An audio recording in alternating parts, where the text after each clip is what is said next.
Lexus RX is one of the original luxury crossovers that ushered in a segment that has taken over the world.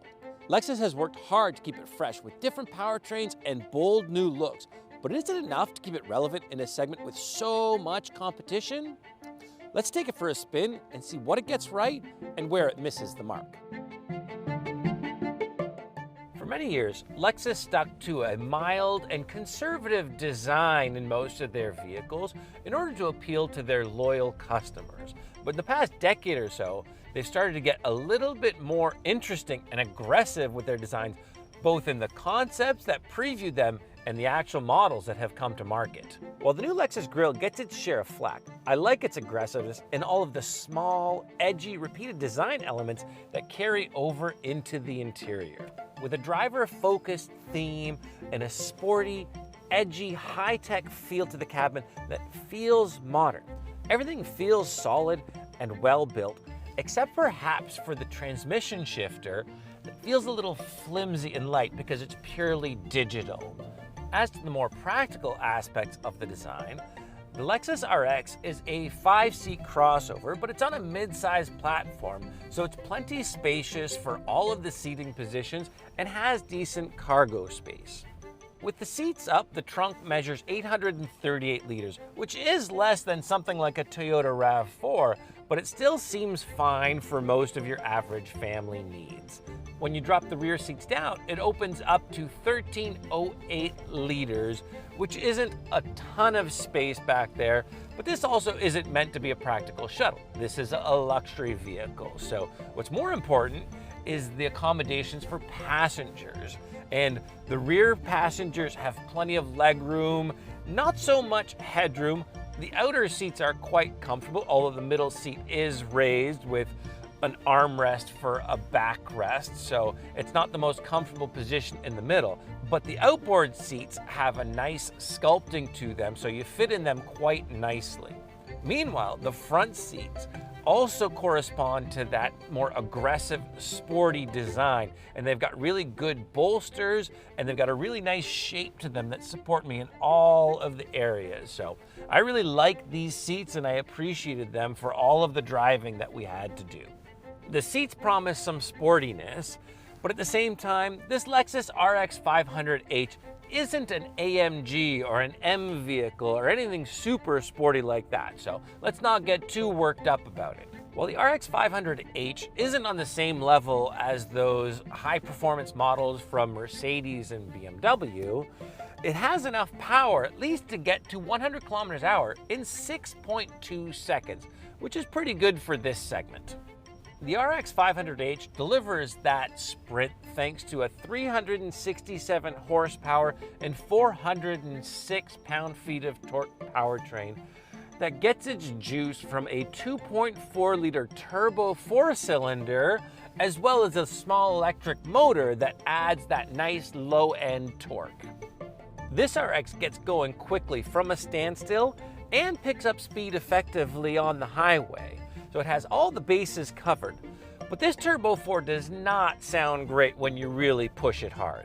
Power in the RX 500h is routed through a 6-speed transmission, and it goes to all 4 wheels. And not only are all 4 wheels driven, but it's also got 4-wheel steering to make it more maneuverable in parking spaces and to give it better stability on the highway. When you get to your destination, that 4-wheel steering really helps with parking, especially in tight parking spaces. But another thing that really helps with the parking is a backup camera that's got 360-degree monitors, but it's also got some see-through views that allow you to see the ground underneath the vehicle that you've passed over. That really helps make it easier to place the vehicle and feel comfortable getting into your parking spot. Although Lexus throws the F-Sport trim and badges around rather liberally, the RX is dialed in for composed comfort. It has a firmness to it that helps it feel very controlled when hitting bumps and potholes, but the contacts are not harsh, and the RX quickly suppresses any vibrations from those impacts. And while it's not outright sporty, It does have a sport mode that helps it feel a little bit more aggressive and still composed, so it's able to handle as much power as it has up to a point. If you really push it hard in corners, it's gonna lean, and it doesn't have very aggressive tires, so the tires will start to squeal if you start to really go hard on an on-ramp. The RX 500h, as we mentioned, is a hybrid, so you would expect it to get pretty good fuel consumption. It is rated at 8.7 liters per 100 kilometers in the city, 8.4 on the highway, and 8.6 overall. But what we saw during our 2 weeks of driving was actually 10.8 liters per 100 kilometers. So it's not terrible, but it's not that great. The RX 500h is comfortable to drive, and helping with that comfort is a really steady adaptive cruise system. It's not that advanced, doesn't have automatic lane changes or anything too sophisticated, but it does a good job of holding its lane with the lane keep assist, and it keeps distance nicely and slows down appropriately when you're approaching slower traffic. So that's another thing that builds confidence and makes you feel comfortable when you're driving in this vehicle. Another thing that I found very comfortable was the lack of those old Lexus mouse controllers. Those things were an absolute disaster, but Lexus has gone to a full touchscreen where base models have about a 12-inch touchscreen, and this Blackline edition has got a 14-inch touchscreen. So there's a lot of real estate to see all of the controls clearly. It's kind of integrated with the HVAC controls, but everything is large and clearly labeled and easy to find. And of course, it's got Apple CarPlay and Android Auto, and those connect wirelessly. This model also has a wireless charging pad. So just bring your phone in, put it on the wireless charging pad. It's gonna keep its charge, and you'll have your CarPlay or Android Auto to guide you to your destination or have all of your favorite music. However, in addition to the touchscreen, Lexus has executed some steering wheel controls that are touch sensitive, and you can change the menus if you press the little menu button. And on one side, it's for the audio as well as some HVAC controls, and on the other side, it's for the adaptive cruise and for some of the screen settings. And it's just really awkward. It's not intuitive. You have to look at it kind of every time to figure out which menu you're in. So it's not really a very effective way of making the car, more easy to use, which I think is what a lot of people would like in a vehicle like this. Lexus also offers a digital rear view camera in this very high trim, which sounds like a pretty neat feature as it gives a really wide view behind the car.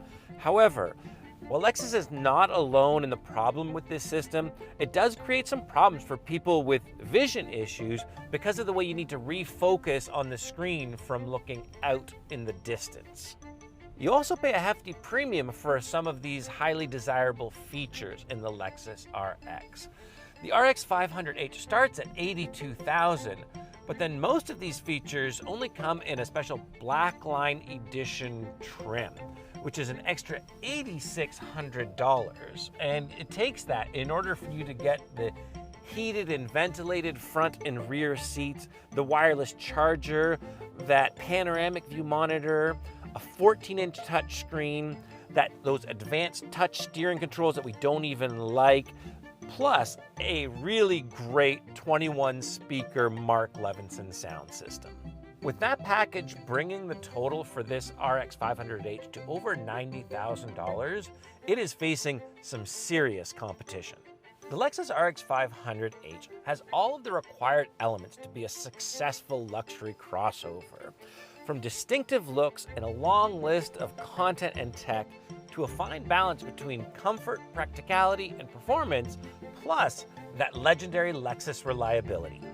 With only a couple of minor missteps that most people could probably overlook, why does it leave me feeling so flat? Maybe it's that surprising $90,000 price tag that has me looking at some BMWs and Audis that outperform it, or even some Genesis models that deliver better overall value and luxury for a similar price. The Lexus RX is certainly a good luxury crossover vehicle, but in this segment, it needs to be great.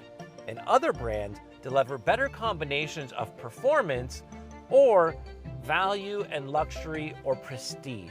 So it doesn't quite meet the mark in this category.